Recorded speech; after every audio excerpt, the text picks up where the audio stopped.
La clinique a appelé, félicitations pour votre grossesse. J'étais alors à l'étranger. Ma sœur avait implanté mes 3 derniers embryons. Ma mère a dit, elle méritait plus la maternité, tu as choisi l'armée. Il ne savait pas ce que j'allais faire ensuite. Le téléphone satellite a sonné à 2 heures du matin, me réveillant dans mes quartiers exigus à la base aérienne. Je suis Cassandra, 34 ans, majeure et chirurgienne traumatologue dans l'armée des États-Unis. Si vous regardez cette histoire, s'il vous plaît, faites-moi savoir où vous la regardez dans les commentaires. Cliquez sur j'aime et abonnez-vous. Si vous avez déjà ressenti une trahison de la part de quelqu'un en qui vous aviez totalement confiance. En grandissant dans la banlieue de Denver, Amanda et moi partagions une chambre, mais peu d'autres choses. 3 ans plus jeune, elle voyait la vie comme une compétition qu'elle devait gagner. Quand j'atteignais les mentions d'honneur, elle s'inscrivait à des projets supplémentaires pour augmenter sa moyenne générale. Quand je suis devenu capitaine de l'équipe de natation Varsity, elle est devenue meneuse de claques. Non pas qu'elle aimait les pom-pom girls, mais parce que cela attirait plus d'attention lors des assemblées. Mes parents n'ont jamais vu le schéma, le qualifiant de saine compétition entre sœurs. Papa lui caressait les cheveux d'Amanda et disait, toujours à tenir ta grande sœur en haleine, hein, ma petite? Maman rayonnait de fierté d'avoir 2 filles ambitieuses. Aucun des deux n'a reconnu la façon dont Amanda bouillonnait chaque fois que j'accomplissais quelque chose en premier, ni comment ses réalisations étaient des coups calculés pour éclipser les miens. Malgré cela, j'aimais ma sœur. Je comprenais son insécurité, même quand les autres ne la remarquaient pas. Lors de mon discours de remise de diplôme de lycée, je l'ai remerciée de m'avoir poussé à être meilleur, je le pensais sincèrement. Elle a refusé de croiser mon regard pendant la cérémonie. Les études de médecine avaient toujours été mon rêve, mais la réalité financière était écrasante. Mes parents, tous 2 professeurs d'école publique, avaient des économies modestes pour notre éducation. Ma solution est venue d'un stand de recrutement de l'armée lors d'un salon de l'emploi. Une bourse d'études médicales complète en échange de services, d'un but et de la sécurité financière en une seule décision. Amanda a dit que c'était gâcher mon potentiel. Mes parents s'inquiétaient des déploiements en zone de guerre, mais j'ai signé les papiers à 22 ans, me sentant plus certaine que je ne l'avais jamais été de quoi que ce soit auparavant.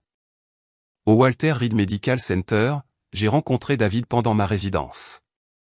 Il était brillant, gentil et comprenait les exigences de la médecine militaire car il les partageait en tant qu'anesthésiste de l'armée.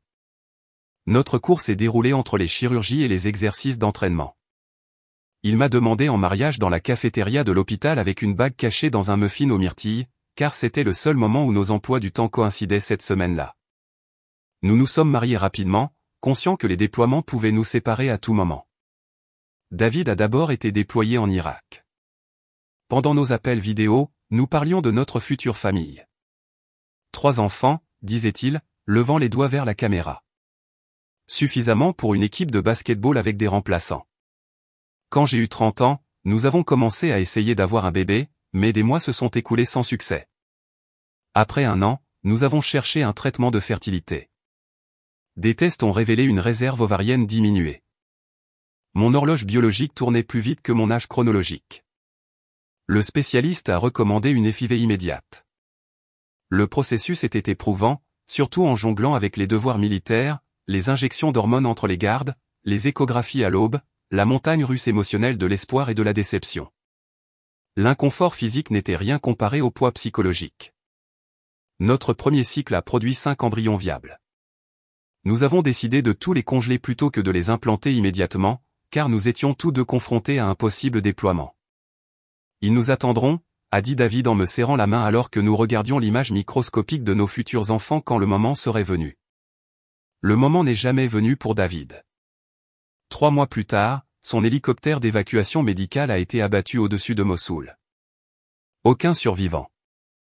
Les funérailles militaires, le drapeau plié, le sentiment de vide alors que jouait le tape. Ces souvenirs se brouillent dans mon esprit. Ce qui reste parfaitement clair, c'est ma décision concernant nos embryons.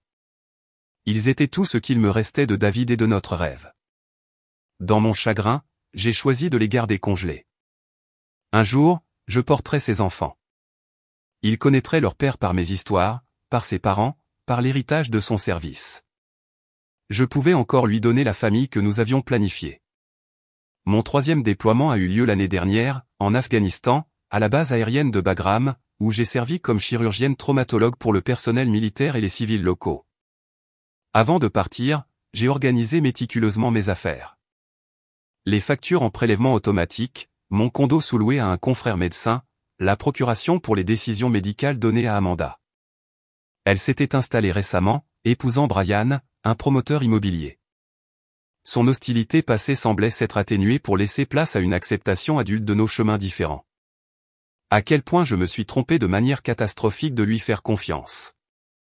L'appel de félicitations de la clinique m'a laissé désorienté. J'ai demandé un moment pour me ressaisir, puis j'ai rappelé, mes mains tremblant alors que je composais le numéro. Valley Fertility Associates, puis-je vous aider? La réceptionniste semblait joyeuse, inconsciente de mon tourment. Ici Major Cassandra Walker. J'ai reçu un message concernant une grossesse. Il doit y avoir une erreur. Je suis actuellement déployé à l'étranger. Le silence s'est étiré sur la ligne avant que la réceptionniste ne réponde. Un instant, s'il vous plaît, Dr Walker. Je vais vous transférer au Dr Patel. L'attente n'a duré que quelques minutes, mais elle m'a semblé éternelle. Mon esprit a parcouru toutes les possibilités. Une erreur dans les dossiers des patients, une mauvaise blague, ou quelque chose de pire. Cassandra, la voix familière du docteur Patel est sortie. Je suis tellement désolé pour la confusion. D'après nos registres, votre sœur Amanda est venue il y a 6 semaines pour un transfert d'embryon. Elle a présenté des documents indiquant qu'elle était autorisée à accéder à vos embryons stockés. Ma gorge s'est serrée. C'est impossible. Je n'ai jamais autorisé qui que ce soit à accéder à mes embryons. Elle avait votre procuration et votre identification. Tout semblait être en règle. Sa voix s'est abaissée. Je n'étais pas personnellement présente ce jour-là. Si j'avais été là, j'aurais peut-être remis en question, connaissant votre situation. Quels embryons? Ai-je demandé, bien que je connaissais déjà la réponse. Les 3 derniers embryons viables ont été transférés. La procédure a été un succès. C'est ce qui a motivé notre appel de félicitations. Je suis profondément désolé, Cassandra. Nous lançons immédiatement une enquête interne. Les derniers embryons, le dernier héritage génétique de David. Notre dernière chance d'avoir la famille que nous avions planifiée. La pièce a basculé autour de moi. J'ai besoin de parler à ma sœur, ai-je réussi à dire avant de raccrocher. Appeler Amanda a nécessité d'attendre que le téléphone satellite soit à nouveau disponible. 6 heures atroces se sont écoulées avant que je puisse passer l'appel à son téléphone portable. Cass, a-t-elle répondu joyeusement. Comment est l'Afghanistan? Tu es en sécurité? Sa prétention à la normalité a allumé ma fureur. Arrête ton cinéma, Amanda. La clinique de fertilité m'a appelé. Une pause, puis. Oh, j'allais te le dire, mais je voulais attendre que je sois passé le premier trimestre. Me dire quoi exactement? Que tu m'as volé mes embryons. Que tu as violé ma confiance de la manière la plus profonde qui soit. Je n'ai rien volé. Sa voix s'est durcie avec la défensive familière que j'avais entendue tout au long de notre enfance. Ces embryons étaient juste là, congelés. Tu es en zone de guerre. Tu ne reviendras peut-être jamais. Il n'était pas à toi à prendre. J'ai donné la vie, Cassandra. Quelque chose que tu ne faisais pas. Tu as choisi ta carrière plutôt que d'avoir une famille. David aurait voulu que ses enfants naissent. La mention du nom de David par ses lèvres m'a provoqué une vague de nausée. Ne parle pas de ce que David aurait voulu. Tu le connaissais à peine. Eh bien, ses parents sont d'accord avec moi. Ils sont ravis de savoir que ses enfants vont naître. Ils seront grands-parents après tout. Cette révélation m'a frappé comme un coup physique. Tu as impliqué les parents de David là-dedans. Ils méritent de connaître leurs petits-enfants. Contrairement à toi, je leur donne cette chance. À chaque mot, Amanda révélait à quel point elle avait calculé cette trahison. Elle n'avait pas agi sur un coup de tête, mais avait orchestré stratégiquement chaque aspect, accédant à mes dossiers médicaux, convainquant la clinique, même ralliant les parents en deuil de David de son côté. Ce n'est pas fini, Amanda. Ce que tu as fait est illégal. Bonne chance pour le prouver avec ta procuration, qui me donne accès à tes décisions médicales. D'ailleurs, Que vas-tu faire? Essayer de me forcer à avorter les bébés de ton défunt mari? Comment penses-tu que cela paraîtra? La cruauté calculée m'a laissé sans voix.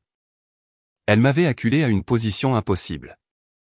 Je pensais que tu serais contente, a-t-elle continué, sa voix s'adoucissant en une fausse inquiétude. Tu es tellement occupée à sauver des vies là-bas. Maintenant, tu n'as plus à t'inquiéter de ces embryons. Je leur donne la famille que tu ne peux pas leur fournir en ce moment. J'ai raccroché avant de dire quelque chose que je regretterais. La violation était complète. Amanda n'avait pas seulement volé des embryons. Elle avait détourné mon avenir, ma connexion avec David, et mes choix reproductifs. Cette nuit-là, le sommeil m'a complètement échappé. J'étais allongé sur ma paillasse, fixant le plafond de toile de mes quartiers, cataloguant toutes les fois où Amanda m'avait pris ce qui m'appartenait, des vêtements empruntés, jamais rendus, le crédit pour des projets communs, même des petits amis à l'université. Mais ce vol éclipsait tous les autres. Elle avait volé des enfants, mes enfants, les enfants de David. Le lendemain matin, j'ai demandé une réunion d'urgence avec le colonel Richardson, mon officier commandant. Les murs blancs de son bureau à Bagram semblaient anormalement brillants alors que j'expliquais ma situation en termes cliniques, échouant à capturer la dévastation émotionnelle. Major Walker, je comprends qu'il s'agisse d'une urgence personnelle, mais un congé d'urgence est compliqué. Nous manquons déjà de personnel. Son expression exprimait de la sympathie, mais les préoccupations pratiques dominaient. Monsieur, ma sœur a accédé illégalement à mes embryons congelés et les a utilisés. C'est un vol de matériel génétique et une fraude médicale. Je comprends. Mais cette affaire peut-elle être traitée à distance? Par avocat, peut-être? Avec tout le respect que je vous dois, monsieur, j'ai besoin d'être présente pour déposer des rapports de police, rencontrer des avocats et régler cela en personne. Ce sont mes derniers liens avec mon regretté mari. Le colonel Richardson soupira, retirant ses lunettes. Commencez la paperasse. Je ne peux rien promettre, mais je soutiendrai votre demande. En attendant, j'ai besoin que vous restiez concentré lorsque vous êtes en chirurgie. Pouvez-vous faire cela, Major? Oui, monsieur. Le mensonge venait facilement. La concentration était exactement ce que je ne pouvais pas maintenir. Plus tard dans la journée, ma mère a appelé. Sa voix était fragile et défensive. Cassandra, Amanda m'a dit que tu menaçais d'intenter une action en justice. Tu dois réfléchir à ce que tu fais. Ce que je fais, maman. Elle m'a volé mes embryons sans mon consentement. Elle donne la vie à ses bébés. Elle et Brian leur offriront un foyer stable et aimant, quelque chose que tu ne peux pas offrir en ce moment. La trahison s'est élargie, engloutissant un autre membre de la famille. C'étaient mes embryons et ceux de David. Nos futurs enfants. Un avenir qui ne se réalisera peut-être jamais.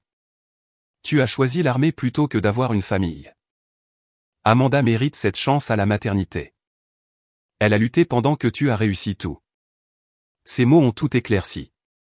Ma mère avait toujours compensé les insécurités d'Amanda en lui accordant une attention supplémentaire, des chances supplémentaires, un pardon supplémentaire. C'était l'extension ultime de ce schéma. Elle mérite plus la maternité que toi, a conclu ma mère. Tu seras déployé pendant des mois, peut-être des années. Ces enfants méritent mieux que d'attendre une mère qui pourrait ne pas revenir. Après avoir raccroché, je me suis retrouvée haletante. Une crise d'anxiété m'a submergé dans le couloir étroit à l'extérieur du centre de communication. Un aide-soignant de passage m'a aidé à me rendre à l'unité médicale où ils ont surveillé ma tension artérielle et mon rythme cardiaque. Réaction au stress, a conclu le chirurgien dentiste. Rien d'inhabituel ici. Devrions-nous vous programmer avec l'équipe de gestion du stress de combat? J'ai refusé. Comment pourrais-je expliquer que mon champ de bataille n'était pas en Afghanistan, mais à 7000 miles de là, dans une clinique de fertilité de banlieue? Cette nuit-là, les souvenirs de David m'ont assailli. Le jour de notre mariage, ses parents pleurant de joie. Notre petit appartement près de Walter Reed, exigu mais rempli de rire. Les plans que nous faisions, dessinant des plans de chambre d'enfants sur des serviettes lors de rares dîners. Le processus effivé d'Ouamer, son soutien indéfectible pendant mes traitements hormonaux. Son dernier déploiement, les promesses de fonder notre famille à son retour. Le lendemain, pratiquer la chirurgie est devenu un exercice de compartimentage. Mes mains sont restées stables alors que j'enlevais des éclats d'obus de l'abdomen d'un jeune soldat, mais mon esprit glissait vers les embryons qui grandissaient à l'intérieur d'Amanda. 3 embryons, potentiellement 3 enfants. Survivraient-ils tous? Ressembleraient-ils à David, avec ses yeux noisettes et son sourire en fossette? Lors d'une courte pause, j'ai contacté un avocat militaire, le capitaine Dawson. Son évaluation était directe. Major Walker, c'est une situation sans précédent. Le droit de la reproduction varie selon les États, et la procuration complique les choses. Le fait que vous soyez déployé ajoute une autre couche de complexité. Voulez-vous dire que rien ne peut être fait? Non. Mais ce ne sera pas simple. Vous avez besoin d'un avocat spécialisé dans votre juridiction de résidence. Je peux vous en recommander plusieurs. Une enquête plus approfondie a révélé de nouvelles mauvaises nouvelles. Amanda avait utilisé les 3 derniers embryons viables. Les 2 premiers cycles de FIV avaient produit 5 embryons, mais 2 avaient été utilisés dans une tentative de transfert infructueuse avant la mort de David. Les 3 qu'Amanda a volés représentaient ma dernière chance d'avoir des enfants biologiques avec mon regretté mari. Le capitaine Dawson m'a mis en contact avec Jessica Abrams, une avocate spécialisée dans les droits de reproduction à Denver. Notre appel satellite a été bref en raison des limitations de connexion. C'est une fraude reproductive, une usurpation d'identité et potentiellement plusieurs autres crimes, a dit Jessica. Mais nous devons agir rapidement. Les tribunaux ont tendance à favoriser la mère porteuse une fois la grossesse établie. Elle a utilisé ma procuration pour accéder à mes dossiers médicaux. C'est une violation claire de la procuration. Elle était destinée à des décisions médicales pour vous, pas à l'autorisation d'accéder à votre matériel reproductif. Avez-vous eu un accord concernant les embryons avec votre regretté mari? Nous avons tous 2 signé des formulaires stipulant qu'en cas de décès, le conjoint survivant conserverait le contrôle. Bien. Cela aide notre dossier. Je vais commencer à préparer la documentation immédiatement, mais nous avons besoin que vous soyez ici pour signer les plaintes et comparaître aux audiences. Chaque jour qui passait avec moi encore en Afghanistan semblait être une autre victoire pour Amanda. Les embryons continuaient de grandir en elle pendant que je restais piégé par le devoir et la distance. Les soldats collègues offraient leur soutien, mais ne pouvaient pas comprendre le tourment unique auquel je faisais face. Des histoires de famille. Une infirmière bien intentionnée a dit « Nous en avons tous. Vous réglerez cela à votre retour. » Mais ce n'était pas des histoires. C'était un vol de la nature la plus personnelle. 3 semaines de bataille bureaucratique ont finalement porté leurs fruits. J'ai reçu 30 jours de congé d'urgence et j'ai embarqué dans un transport militaire pour l'Allemagne, puis un vol commercial pour Denver. Le voyage s'est étalé sur 36 heures, pendant lesquelles j'ai oscillé entre la répétition des confrontations avec Amanda et la stratégie avec Jessica par email. La ligne d'horizon familière de Denver contre les montagnes rocheuses aurait dû ressembler à un retour à la maison. Au lieu de cela, cela représentait le champ de bataille d'une guerre inimaginable.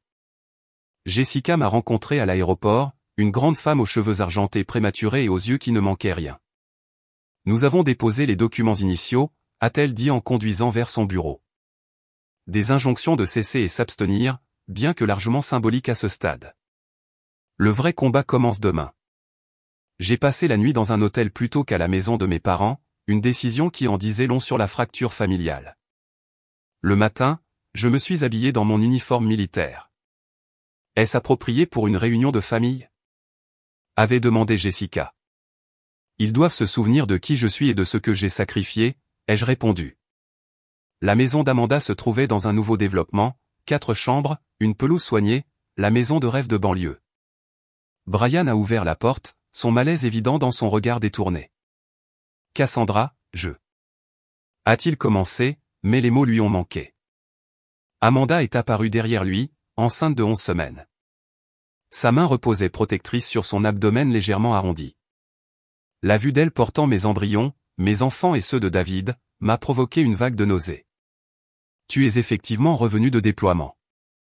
Son ton suggérait que mon service militaire était un engagement décontracté que je pouvais abandonner sur un coup de tête. Est-ce permis? Congé familial d'urgence, ai-je répondu froidement. Pour des situations comme l'usurpation d'identité et la fraude reproductive. Brian a grincé des dents. Peut-être devrions-nous nous asseoir et en discuter calmement. Le salon comportait des images d'échographie encadrées déjà affichées sur la cheminée. Mes enfants réduits à des biens volés, des éléments décoratifs dans la maison parfaite d'Amanda. Il n'y a rien à discuter, ai-je déclaré. Tu m'as volé mes embryons. Tu as violé ma confiance, mon autonomie reproductive, et la loi. Les yeux d'Amanda se sont plissés.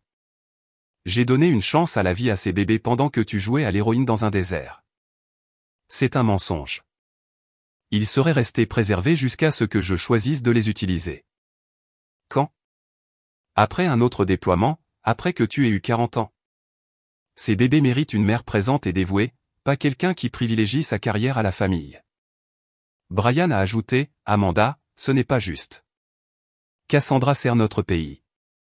Sa tête s'est tournée vers lui. De quel côté es-tu? La question révélait la profondeur de l'auto-tromperie d'Amanda. Dans son esprit, il y avait des côtés à choisir, des équivalences morales à peser, plutôt qu'un cas clair de vol. Savais-tu ce qu'elle préparait? Ai-je demandé directement à Brian. Son hésitation me disait tout. Elle a dit que tu en avais discuté, que tu envisageais de la laisser être mère porteuse, mais que tu voulais attendre après le déploiement pour finaliser les détails. Et tu l'as cru, sans voir de documents? Il a regardé Amanda, la réalisation apparaissant. Je voulais le croire. Mes parents sont arrivés peu après, ma mère allant immédiatement aux côtés d'Amanda. Mon père semblait tiraillé entre ses filles. Cassandra. A commencé mon père. Sûrement, il y a un moyen de résoudre cela sans tribunaux et avocats. Comment exactement? Elle ne peut pas défaire mes embryons? Ma mère s'est hérissée. Ce genre de stress n'est pas bon pour les bébés. Amanda fait quelque chose de beau, elle donne la vie à des enfants qui, autrement, ne naîtraient peut-être jamais. C'était ma décision à prendre. La mienne est celle de David, personne d'autre. David aurait voulu que ses enfants naissent, a insisté ma mère, répétant la précédente affirmation d'Amanda. Ne prétends pas savoir ce que mon mari voudrait. La réunion de famille a dégénéré à partir de là. Amanda a pleuré des larmes de performance tandis que ma mère la consolait. Mon père a fait des plaidoyers inefficaces pour le compromis.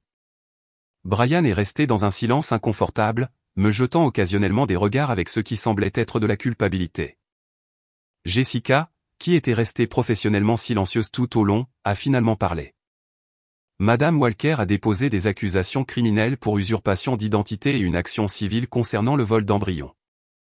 Cette réunion était une courtoisie pour vous informer avant que les papiers ne soient servis.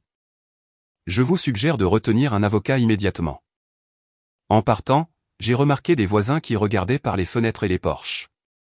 La nouvelle s'était répandue au sujet du drame familial inhabituel qui se déroulait. Au bureau de Jessica, elle a exposé notre stratégie. Les accusations criminelles pour usurpation d'identité sont simples. La fraude reproductive est plus complexe car les lois évoluent encore. Nous allons plaider le vol de propriété, la violation du consentement, et la rupture de contrat avec la clinique de fertilité, et les embryons eux-mêmes, les futurs enfants. L'expression de Jessica s'est légèrement adoucie. C'est l'aspect le plus difficile. Les tribunaux ne forceront généralement pas l'interruption d'une grossesse, même dans ces circonstances. Notre objectif est d'établir vos droits parentaux. L'affaire a rapidement attiré l'attention des médias. Une docteure de l'armée locale affirme que sa sœur a volé des embryons congelés, a lu un titre. Famille divisée au sujet de triplés à naître, a déclaré un autre. La couverture dépeignait invariablement Amanda comme le vaisseau nourricier donnant la vie, tandis que j'étais caractérisé comme le soldat absent essayant de perturber une grossesse. Les commentaires en ligne étaient pires. Laissez la femme qui veut vraiment être mère garder les bébés, a écrit un commentateur. Quel égoïste de laisser des embryons congelés tout en servant plusieurs déploiements, a dit un autre. Jessica m'a conseillé d'éviter entièrement les médias sociaux. L'opinion publique est sans importance pour l'affaire judiciaire, m'a-t-elle assuré. Bien que nous sachions tous deux que les juges n'étaient pas immunisés contre les récits culturels. La communauté s'est largement ralliée autour d'Amanda. Son église a organisé un cercle de prière. Les voisins ont apporté des repas et des cadeaux de bébés. Ma mère a orchestré ce réseau de soutien, positionnant Amanda comme la victime de ma mentalité militaire et de mon incapacité à prioriser la famille. Dans cette atmosphère, nous avons reçu un avis indiquant que le juge avait programmé une audience préliminaire. La nuit précédant l'audience, Jessica m'a appelé avec des nouvelles troublantes. Nous avons un problème. Votre mère a fourni des déclarations notariées affirmant que vous aviez verbalement exprimé votre volonté de laisser Amanda utiliser les embryons. Elle affirme que vous en aviez discuté avant votre déploiement. Une autre trahison. Un autre coup de couteau. C'est un mensonge absolu. Je le crois, mais cela complique notre dossier. Le témoignage familial a du poids. J'ai passé cette nuit sans dormir, passant en revue chaque conversation avec ma mère avant le déploiement. Avais-je dit quelque chose qui pourrait être déformé en consentement? Avais-je d'une manière ou d'une autre contribué à ce cauchemar? La salle d'audience le lendemain matin était bondée de spectateurs et de journalistes. Amanda est entrée flanquée de mes parents la protégeant, sa robe de maternité soulignant sa grossesse. Je me suis assise rigidement dans mon uniforme. Jessica disposait des documents à côté de moi. La juge Araman, une femme dans la soixantaine aux yeux perçants, a commencé par établir les faits. Oui, les embryons avaient été créés par mon regretté mari et moi. Oui, Amanda avait utilisé ma procuration pour y accéder. Oui, la grossesse progressait normalement avec des triplés. Cette affaire soulève des questions sans précédent, a noté la juge. Le tribunal doit équilibrer les droits de propriété, l'autonomie corporelle et les intérêts potentiels des enfants à naître. L'avocat d'Amanda, un homme au discours éloquent nommé Richard Bennett, a plaidé passionnément sur la sacralité de la grossesse et le meilleur intérêt des enfants. Ces embryons ont maintenant des battements de cœur. Ils se développent dans un foyer aimant avec 2 parents engagés à les élever. Major Walker, bien qu'elle serve indéniablement notre pays de manière admirable, ne peut pas offrir la même stabilité. La décision préliminaire m'a dévasté. Tout en reconnaissant les moyens douteux par lesquels Amanda avait accédé aux embryons, la juge Araman a refusé de prendre toute mesure qui pourrait mettre en danger la grossesse. Le tribunal reconnaît l'intérêt de propriété de Major Walker sur le matériel génétique, mais doit prioriser le bien-être des fœtus en développement à ce stade. Dehors, les journalistes du palais de justice me tendaient des microphones. Major Walker, continuerez-vous à vous battre pour la garde?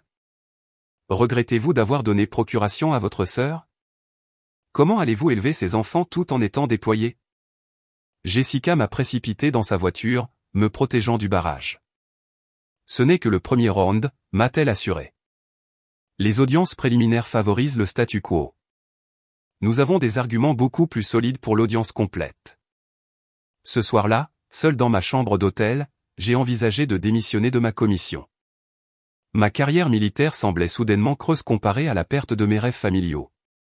La structure et le but qui m'avaient soutenu après la mort de David semblaient maintenant être la raison même pour laquelle j'avais perdu son héritage. Alors que j'envisageais cette mesure drastique, mon téléphone a sonné, un numéro inconnu. Cassandra, c'est Brian. Le mari d'Amanda. Pouvons-nous nous rencontrer? Brian a suggéré un café à 20 miles en dehors de Denver pour éviter d'être vu. Quand je suis arrivé, il était assis affalé dans une banquette de coin, les yeux dartant nerveusement vers la porte. Merci d'être venu, a-t-il dit, sa voix à peine audible. Je ne peux pas rester longtemps. Amanda pense que je suis à une réunion de travail. Sa furtivité en disait long sur les dynamiques familiales. Pourquoi sommes-nous ici, Brian? Parce que ce n'était pas spontané. Il a fait glisser un dossier sur la table. Amanda planifie cela depuis plus d'1 an. À l'intérieur se trouvaient des emails imprimés entre Amanda et diverses cliniques de fertilité datant de 14 mois auparavant, des demandes sur les protocoles d'accès, des questions sur les limites de la procuration, des recherches sur les taux de réussite des transferts d'embryons. Elle a créé un compte email séparé pour cette recherche, a expliqué Brian. Je l'ai trouvé en utilisant son ordinateur portable la semaine dernière. Il y a plus. Elle a un journal où elle a tout détaillé. Pourquoi me montres-tu cela maintenant? Tu étais assise à côté d'elle au tribunal hier. Son visage s'est effondré. Je pensais qu'elle avait ta permission. C'est ce qu'elle m'avait dit. Quand nous nous sommes mariés il y a 2 ans, elle a dit que fonder une famille était sa priorité. Après des mois d'essai, elle a suggéré la gestation pour autrui ou l'adoption. Puis, soudain, elle a mentionné tes embryons. Il a décrit comment Amanda l'avait positionné, initialement, Une discussion hypothétique sur l'aide à sa sœur pour préserver l'héritage de David tout en poursuivant mon service militaire. Le plan a évolué au fil des mois, devenant plus concret, plus calculé, a-t-elle dit. Tu avais verbalement accepté mais tu voulais attendre après le déploiement pour finaliser les arrangements. Cela semblait plausible. Pourquoi remettrais-je en question ma femme sur quelque chose d'aussi important? Mais tu as dû suspecter quelque chose quand elle a utilisé ma procuration sans que je sois présente. Il a hoché la tête misérablement. Je pensais que la paperasse était gérée avant que tu ne partes en déploiement. Elle a falsifié ta signature sur des documents de la clinique. Je ne l'ai découvert que la semaine dernière lorsque j'ai trouvé les feuilles d'entraînement dans son journal. Feuilles d'entraînement, des pages où elle pratiquait ta signature jusqu'à ce qu'elle puisse la reproduire parfaitement. La préméditation m'a stupéfaite. Ce n'était pas un acte impulsif, mais un vol méticuleusement orchestré. Pourquoi? Dis-moi maintenant. Brian a fixé son café intact. Parce que c'est mal, et parce que... Il a hésité, Amanda est différente depuis la grossesse. Contrôlante, obsédée. Elle parle des bébés comme s'ils étaient toujours les siens. Elle a coupé les ponts avec des amis qui remettent en question la situation. Tes parents la cautionnent complètement. Je me sens piégé dans un mensonge qui ne cesse de grandir. Veux-tu témoigner? Faire une déclaration à la police sur la falsification? Sa peur était palpable. Je ne peux pas témoigner contre ma femme, la mère de... Il s'est arrêté. Je voulais juste que tu aies ces informations. Utilise-les comme tu le souhaites, mais ne lui dis pas d'où tu les tiens, s'il te plaît.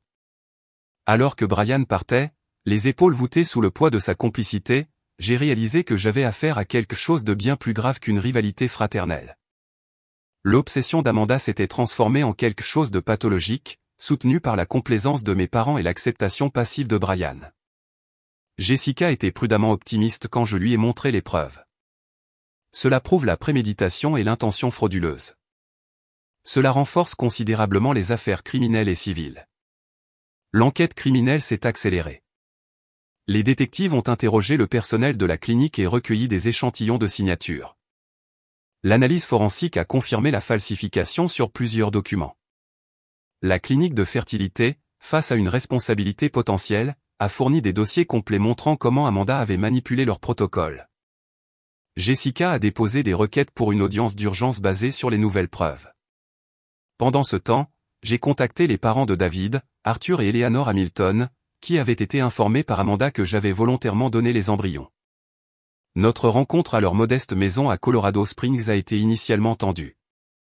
Les yeux d'Eleanor continuaient de dériver vers mon uniforme.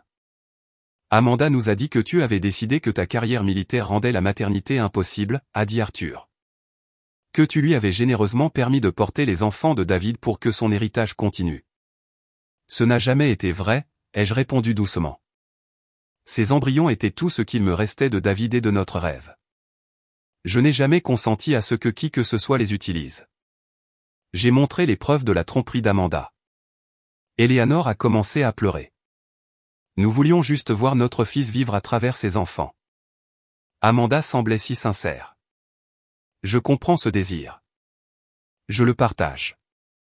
David voulait aussi ses enfants, avec moi, quand le moment serait venu. À la fin de notre conversation, les Hamilton étaient passés de la confusion à l'indignation en mon nom. Nous te soutiendrons, a promis Arthur. David serait outré par cette manipulation. L'audience d'urgence a été programmée quelques jours seulement avant mon retour en Afghanistan. L'expression de la juge Araman était sévère alors qu'elle examinait les nouvelles preuves. Le tribunal prend très au sérieux ces allégations de falsification et de tromperie intentionnelle, a-t-elle déclaré. Cette affaire englobe maintenant la fraude criminelle en plus des questions complexes de droit de reproduction. Amanda semblait moins confiante cette fois-ci, sa main frottant constamment son ventre maintenant visiblement enceinte, comme pour rappeler à tout le monde les vies qui se développaient à l'intérieur. Ma mère était assise derrière elle, me lançant des regards de déception et de défi. L'expert forensique en documents a témoigné sur les signatures falsifiées. Le responsable de la conformité de la clinique de fertilité a expliqué comment leur protocole avait été contourné. Brian était manifestement absent. Puis sont venues les preuves les plus accablantes, le journal d'Amanda, obtenu par un mandat de perquisition de son bureau à domicile. Jessica a lu des extraits à voix haute. 15 mars, recherche sur les limites de la procuration. La POA médicale devrait suffire pour accéder aux embryons si je me présente correctement. 8 juin, pratique de la signature de Cassandra. De plus en plus proche de la vraie chose. Besoin de plus d'exemplaires. 3 septembre, rendez-vous à la clinique demain. Tous les documents préparés avec la signature de Cassandra. Je porterai une blouse médicale pour donner une impression d'autorité médicale. Le visage d'Amanda s'est vidé de sa couleur à mesure que sa planification méticuleuse était exposée. Son avocat a tenté de s'opposer pour des raisons de confidentialité, mais la juge a rarement l'a débouté. Ces documents ont été légalement obtenus par un mandat valide fondé sur une cause probable. Quand Amanda a pris la barre, son précédent récit de victime s'est effondré sous le questionnement. Mademoiselle Walker, votre sœur vous a-t-elle jamais donné explicitement la permission d'accéder et d'utiliser ces embryons ? A demandé Jessica. Pas en ces termes exacts, mais oui ou non, s'il vous plaît. Non, mais elle aurait voulu. Avez-vous falsifié la signature de votre sœur sur des documents de la clinique ? Une longue pause. J'ai signé son nom parce que je savais qu'elle approuverait éventuellement. Avez-vous créé un plan pour accéder à ces embryons il y a plus d'1 an, documenté dans votre journal ? Amanda a regardé son avocat qui a hoché la tête gravement. Oui. Avez-vous dit à votre beau-frère et à vos parents que Major Walker avait donné son consentement verbal alors que ce n'était pas le cas ? Je faisais ce qui était le mieux pour tout le monde. Ces embryons méritaient une chance à la vie. Son explosion semblait confirmer toutes les allégations. La juge Araman a ordonné une suspension pendant laquelle l'avocat d'Amanda s'est approché de Jessica au sujet d'un éventuel règlement. L'offre, Amanda reconnaîtrait mes droits parentaux en échange de l'abandon des accusations criminelles. Absolument pas, ai-je insisté lorsque Jessica m'a transmis l'offre. Elle doit assumer les conséquences de ses actes. Lorsque le tribunal a repris, la décision de la juge Araman a représenté un renversement spectaculaire. Le tribunal trouve des preuves convaincantes de fraude, de falsification et de vol reproductif. Bien que le tribunal ne puisse et ne veuille prendre aucune mesure qui mettrait en danger la grossesse en cours, il reconnaît les droits parentaux complets de Major Walker sur les enfants résultant de votre matériel génétique volé. La salle d'audience a éclaté en murmures. Amanda a commencé à sangloter, ma mère se précipitant pour la consoler. La juge Araman a poursuivi, de plus, le tribunal renvoie les affaires criminelles d'usurpation d'identité, de falsification et de fraude au procureur du district pour poursuite. Les actions de la défenderesse représentent une violation troublante de la confiance familiale et de l'éthique médicale. Devant le palais de justice, les journalistes se sont à nouveau pressés. Mais cette fois, j'avais une déclaration préparée. Cette affaire n'a jamais consisté à empêcher ces enfants de naître. Il s'agissait de traiter une violation profonde de la confiance et de l'autonomie reproductive. Ces enfants sont légalement les miens, créés à partir d'embryons que mon regretté mari et moi avons produits ensemble.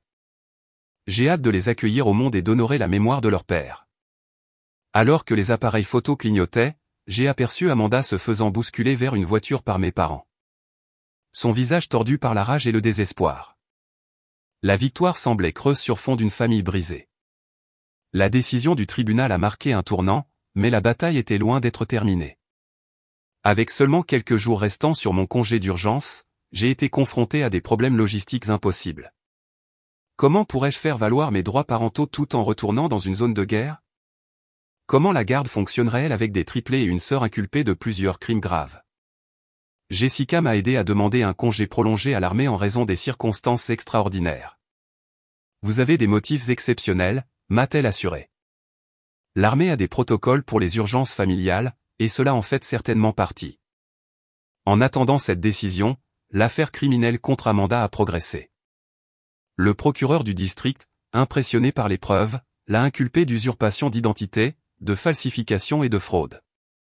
Son avocat a négocié un accord de plaidoyer, probation, thérapie obligatoire et restitution en échange de plaideurs coupables. Pendant ce temps, Amanda a refusé tout contact, communiquant uniquement par le biais d'avocats. Mes parents ont maintenu leur soutien, ma mère m'envoyant un email cinglant. Tu as détruit la vie de ta sœur pour satisfaire ton ego. J'espère que ta carrière militaire te consolera quand tu n'auras plus de famille. Les parents de David sont devenus mon système de soutien inattendu. Eleanor m'a accompagné à des réunions avec des travailleurs sociaux et des médiateurs du tribunal de la famille.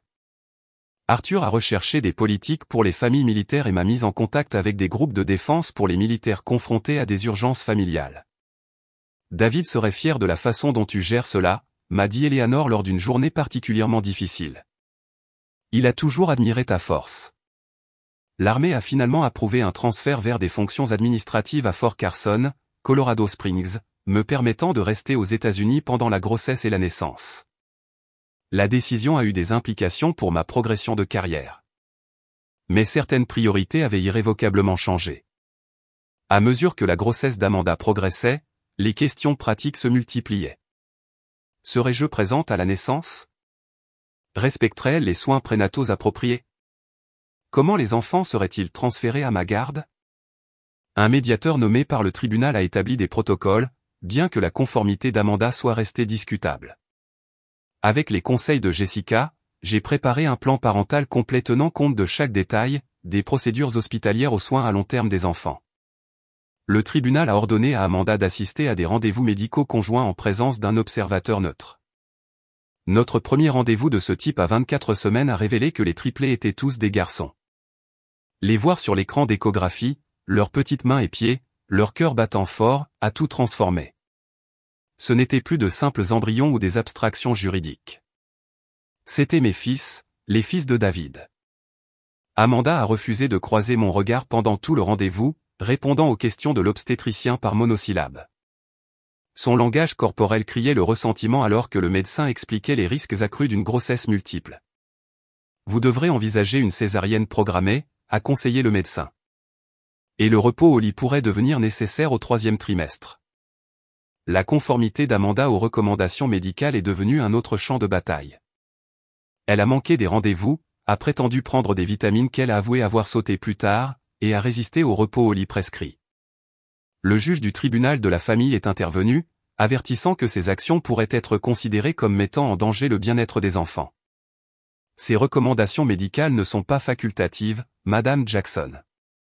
Le non-respect pourrait entraîner des conséquences juridiques supplémentaires. Ce n'est qu'alors qu'Amanda a suivi à contre-cœur le plan de soins prénataux. Brian, de plus en plus désillusionné par le comportement de sa femme, a commencé à me contacter directement pour obtenir des détails sur les rendez-vous et les mises à jour médicales. Elle ne gère pas bien cela, m'a-t-il confié après une visite tendue chez le médecin. Elle pense toujours que ses bébés sont les siens. Elle a préparé leur chambre entièrement chez nous. L'évaluation psychologique ordonnée dans le cadre de l'accord de plaidoyer d'Amanda a diagnostiqué des traits narcissiques importants et des problèmes de limite. Le thérapeute a recommandé un traitement intensif et a exprimé des inquiétudes quant aux complications postpartum potentielles. À l'approche de la naissance des triplés, j'ai obtenu une petite maison de 3 chambres près de Fort Carson et j'ai commencé à me préparer à la maternité solo de 3 nourrissons. La logistique était décourageante. Des lits superposés multiples, un programme tournant d'infirmières de nuit pour les soins aux enfants pendant le premier mois, des arrangements pour lorsque mon congé se terminerait. Les parents de David ont offert de venir vivre temporairement après la naissance. Les amis de l'armée ont organisé des baby showers et des trains de repas. Mon officier commandant à Fort Carson s'est révélé étonnamment compréhensif, arrangeant un horaire flexible qui s'adapterait aux exigences uniques de ma situation. Au cours de toutes ces préparations, l'absence de mes parents et l'hostilité d'Amanda jetaient une ombre sur ce qui aurait dû être un moment de joie. Mon père a appelé une fois, sa voix hésitante. Ta mère ne sait pas que j'appelle. Elle a du mal avec tout ça. Mais je voulais dire que j'aimerais connaître mes petits-fils quand les choses se calmeront. C'était une petite ouverture, mais je l'ai accueillie. Je le voudrais bien aussi, papa. Alors que la date prévue de la césarienne approchait, le tribunal a finalisé le protocole hospitalier. Je serai présente dans la salle d'accouchement. Les bébés me seraient remis immédiatement après les soins médicaux nécessaires. Amanda n'aurait aucune obligation d'allaitement ni de contact physique avec les nourrissons. Le matin de la procédure, je suis arrivé à l'hôpital pour trouver mes parents dans la salle d'attente. Ma mère a évité mon regard, mais mon père s'est levé pour m'étreindre maladroitement. Nous ne pouvions pas rester à l'écart, a-t-il simplement expliqué. L'accouchement s'est déroulé efficacement. 3 petits garçons sont entrés au monde à quelques minutes d'intervalle, leurs cris de nouveau-né, le plus beau son que j'ai jamais entendu. Le personnel médical les a emmenés à la nursery pour une surveillance standard des triplés pendant qu'Amanda était emmenée en salle de rétablissement. Dans la nursery, j'ai rencontré mes fils correctement. James David, en l'honneur de son père. Thomas Arthur, en l'honneur des deux grands-pères. Michael Robert, en l'honneur du frère de David décédé dans son enfance. 3 petits humains parfaits avec le menton de David et mes yeux. Le personnel de l'hôpital, informé des circonstances inhabituelles, m'a traité comme la mère des garçons sans poser de questions. Les infirmières m'ont appris à les nourrir, à les changer, à tenir leur corps délicat correctement. La nursery est devenue ma maison temporaire pendant la semaine où ils ont nécessité une surveillance. Amanda a quitté l'hôpital 36 heures après l'accouchement, refusant de voir les bébés ou moi. Ma mère est partie avec elle. Mon père est resté timidement, tenant ses petits-fils et prenant des photos pour les partager avec ma mère quand elle serait prête. Le jour où nous avons ramené les garçons de l'hôpital, Arthur et Eleanor Hamilton attendaient à la maison avec un repas fait maison et 3 couvertures faites à la main. Des amis de Fort Carson avaient assemblé des berceaux et rempli la cuisine. Le réseau de soutien que j'avais construit en l'absence de ma famille immédiate s'est avéré plus fort que je n'aurais pu l'imaginer. Les premiers mois avec les triplés se sont déroulés dans un tourbillon de repas, de changements de couches et de sommeil minimal. Les infirmières de nuit se sont avérées essentielles, tout comme les bénévoles en rotation qui aidaient pendant la journée. Les parents de David sont restés pendant 6 semaines. Leur présence, un rappel constant de la famille que ces garçons avaient perdu et gagné dans des circonstances extraordinaires. Amanda a maintenu sa distance, communiquant uniquement par les canaux juridiques requis. Ces conditions de probation comprenaient la poursuite de la thérapie, à laquelle sa thérapeute a déclaré qu'elle assistait à contre-cœur. Mes parents ont progressivement augmenté le contact, d'abord par des photos et des vidéos, puis par de courtes visites qui se sont allongées et sont devenues plus confortables avec le temps. La résistance de ma mère s'est atténuée la première fois qu'elle a tenu les 3 garçons ensemble. Ils ont le sourire de David, a-t-elle murmuré, les larmes lui coulant sur les joues. J'avais tort, Cassandra. Tellement tort. Son excuse est venue plus tard, hésitante et imparfaite, mais sincère. J'ai toujours essayé de rendre les choses égales entre vous 2 filles, mais ce faisant, j'ai cautionné des comportements qui auraient dû être abordés il y a longtemps. Je vous ai échoué à toutes les 2. Reconstruire la confiance prendrait des années, mais cette reconnaissance marquait le début. Mon père s'est avéré plus adaptable, devenant un grand-père pratique qui se réjouissait du chaos des triplés. 6 mois après la naissance des garçons, j'ai reçu des ordres de transfert à Walter Reed, un poste qui utiliserait mes compétences chirurgicales tout en offrant une stabilité à ma nouvelle famille. L'armée, souvent critiquée pour son manque de flexibilité, avait fait preuve d'une remarquable accommodation face à ma situation sans précédent. Brian a demandé le divorce d'Amanda, incapable de se réconcilier avec ses actions et son refus ultérieur de reconnaître ses torts. Lors de la procédure, il a fourni une déclaration formelle à mon dossier documentant la tromperie d'Amanda et son rôle involontaire. Amanda elle-même est restée la seule pièce immuable dans le processus de guérison. Les séances de thérapie familiale ordonnées par le tribunal ont dégénéré en accusation et en récrimination. Sa perspective est restée inchangée. Elle avait donné la vie à des embryons qui, autrement, seraient restés congelés indéfiniment. Dans son esprit, cela justifiait tous les moyens. La thérapeute a expliqué, votre sœur a construit un récit où elle est le héros, pas le méchant. Démanteler ce récit menace tout son sens de soi. Finalement, j'ai arrêté d'espérer une réconciliation et me suis concentré plutôt sur l'établissement de limites appropriées. Les garçons connaîtraient leur lien biologique avec Amanda quand ils seraient assez vieux pour comprendre, mais elle n'aurait aucun accès spécial ni aucune autorité dans leur vie. Alors que les garçons passaient de nourrissons à tout petits, la présence de David devenait tangible dans leur manière, leur rire, la mèche rebelle que tous les 3 avaient héritée. Arthur et Eleanor ont déménagé au Colorado pour se rapprocher de leur petit-fils, apportant des histoires et des souvenirs du père que les garçons ne connaîtraient que par les souvenirs des autres. Ma nouvelle position à Walter Reed a apporté des connexions inattendues. D'anciens collègues de David m'ont recherché, partageant des anecdotes que je n'avais jamais entendues, comblant des lacunes de sa vie qui auraient pu autrement être perdues. Ces histoires sont devenues des trésors à préserver pour James, Thomas et Michael. Les conséquences juridiques ont continué pendant des années. Amanda a terminé sa probation mais a fait face à des poursuites civiles de la clinique de fertilité pour atteinte à leur réputation. Mes parents ont navigué dans la position inconfortable de soutenir les deux filles à travers des procédures judiciaires continues tout en essayant de maintenir des relations avec toutes les personnes impliquées. L'affaire a établi des précédents en droit de la reproduction. Les établissements médicaux à travers le pays ont révisé leurs protocoles d'accès et de transfert d'embryons.